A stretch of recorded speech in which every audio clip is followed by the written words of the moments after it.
and Nick Morrow tonight. Despite all of that, Gruden saying that the morale for this team is still very high with the playoffs in sight. They're not going in the tank. Interim defensive coordinator Rod Marinelli will make his Raiders debut in that role tonight, and he says he doesn't care who's in or not. He enjoys rallying his guys to play hard and fast, no matter the circumstances. Of course, they'll be facing a Chargers offense led by rookie quarterback Justin Herbert, and his weapons might be shorthanded as well, with stars Keenan Allen, Mike Williams, and Austin Eckler all questionable to play as well. Omar, I'm excited about this one. A little AFC West battle under the bright lights. Taking a look at the playoff picture now in the AFC. The Raiders on the outside looking in. They need a win tonight. Can they rally to stay in the hunt for a wild card spot? 3 games left on the schedule. Kyle, which AFC team in this playoff picture we're looking at is sort of most intriguing to you? Which one do you gravitate towards most? Tense moments in the Brandt household this morning as we huddled around our television set watching CBS 2 New York, watching the scroll of school districts on the bottom of the screen, just hoping, praying we would see ours, and we did. It was bedlam. My children are not in the hunt for a snow day. They are already outside, and it's 7 a.m. Eastern in the dark. It is a hell of a day at the Brandt household, but will it be a hell of a day in the dark? It is a hell of a day at the Brandt household, but will it be a hell of a day tonight? Let me ask you a question. What if I were to tell you a team beat the New Orleans Saints by double digits, beat the Chiefs in Arrowhead, and you know that Browns team that was scoring 40-plus points going up and down the field the other night? This team held that Browns team to 6 points, and yet this team is probably not going to make the playoffs. You'd say, who the hell is that? Well, they kick off tonight. It's the Las Vegas Raiders, and I'm going to try to keep it positive. Give me some good Raiders. I've been very negative all week. I've been just slapping them around and pissed off them. This is the Las Vegas Raiders you're going to see tonight on the precipice of the offseason. Just bombs away on the world champs in their house. They've got it. They've got speed. They've got talent. They've got Aguilar. And then if you think they're just a flashy Raiders team, watch them D up Baker and the Browns and the running game. They have all of this in them. You could play this for the next hour, what they did to the Browns that day in weather conditions in Cleveland. What do we take away from this? Why are they so intriguing? Because if they have that kind of knockout power where they can beat the Chiefs and they can beat the Saints, but they get housed by about 80 points by the Falcons, I don't know what the problem is. That tells me they got something in their head, maybe in their hearts, or maybe they don't have something. I know this, that the calling card of a John Gruden team is supposed to be toughness. Allegedly. We better see it tonight because we've seen it in flashes. Flashes are not enough. You can talk the whole offseason that you beat the Chiefs. The Chiefs will be in the Super Bowl. You don't even go to the wild card. Now that's intriguing.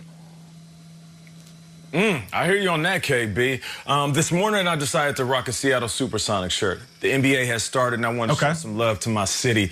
And, of course, you guys know I'm a big fan of Gary Payton and Sean Kemp, mainly because when they were on the fast break, they were the most dangerous combo in all of the NBA. When they got moving, when they were moving forward on the fast break, I don't feel like anybody could stop them. I feel like it's the same thing for Lamar Jackson. When he gets moving, when that dude decides, I'm going to keep it, I'm going to take it, he's unstoppable. Now, for most of the year, I feel like it was like watching the Avengers last 2 movies and waiting for the Incredible Hulk to transform. It's like, bro, where are you at?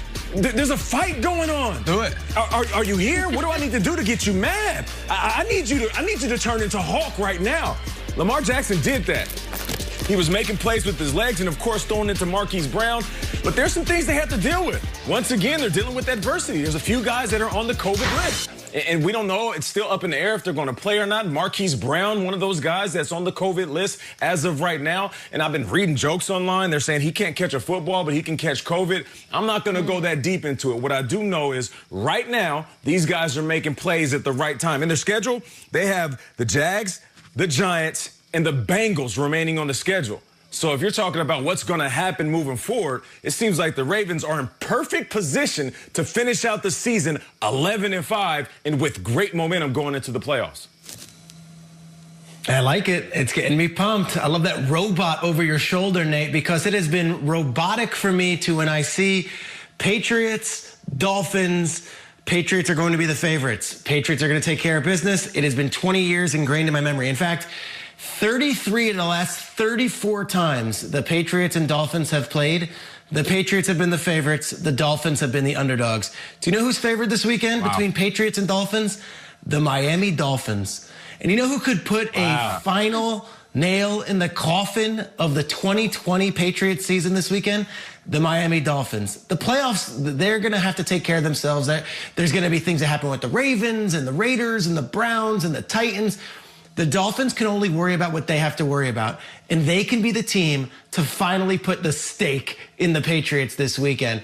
I know that the Patriots are coming in like a wounded boxer, and it's, someone on their last round, and they're punch drunk. The knockout punch has to come this weekend. And I'm doing it righty. It's got to come lefty. It's got to come from Tua. This could be it, and it cannot just be for this year. If the Dolphins can beat the Patriots and knock them out, it could be the death knell for the Belichick era. It's hard to get back up with the Bills and the Titans ascending. This could be it. But guess what? There are ghosts. There are ghosts in that room, and there are ghosts that are haunting it. The Patriots are still the defending champions in that division. They still beat the Dolphins in week 1, and they would love nothing more than to finish this season with throwing a wrench in that Dolphins' dream miracle year with Tua under center. They're not dead yet. They're not eliminated yet. And they certainly don't want to give this game to Miami. I find the Dolphins fascinating because they could do it. They really can. Just go out and win. And yet, a piece of me wonders if they really are going to be able to. Patriots, Dolphins, let's see what we got. Miami, rookie quarterback, go and get it done. Go and kill the Patriots once and for all. All intriguing teams. I was looking at the AFC playoff picture this morning and preparing for this show, and people hate change. I was thinking about how there are so many complaints about the change to the playoff rules, complaining about the extra playoff spot because it might water things down. We were hearing a lot of that. We're going to let a team that doesn't deserve to be in a team that isn't that caliber. Is anybody going to be upset getting to watch the Ravens and the Cardinals on Wild Card Weekend? Absolutely not. Two of the most exciting teams in the NFL right now. Just pointing that out. That extra wild card spot's going to give us something really, really nice. I'm sorry, what was that? We're going to Tom Pelissero, I believe. He's on our program this morning. He's here getting us set for Thursday night action, which is just hours away from now on NFL Network, on Fox, and streaming on Prime Video. Tom, good morning to you. Chargers, Raiders, AFC West battle. What are some injuries on the LA side? I was also thinking about how much I wish Derwin James was out there tonight. Okay, the Chargers are banged up at the skill positions, but they should have one of their stars tonight. I am told the running back Austin Eckler, who's been dealing with a quadriceps injury, is expected to play tonight against the Raiders. Now, there's a more clouded situation with two of their other stars, wide receivers Keenan Allen and Mike Williams. I'm told both are true game-time decisions. They were sore coming out of the game on Sunday, and the short week is not helping them, okay? Appreciate the update there. I do want to bring up, since it is Throwback Thursday, I've got antlers behind me, clearly that my, cleverly placed by my 4-year-old niece. I wanted to bring back a photo since it is the holiday times. I saw it on Twitter. I don't know much about the background. This is The Tonight Show congratulating you as a contest winner, you and your beautiful wife, Sarah, your pup. What is this? Can you explain it? Look at your face. Every now and then, you're going on a hunt for something for an ugly sweater party, and you just happen across two sweater vests that were made by someone for some reason. You need them. My wife, Sarah, comes up with the idea for the Christmas card every year, tries to do something funny. That was the perfect match of the turtlenecks, the sweaters, and the fact that we could actually get our dog to smile.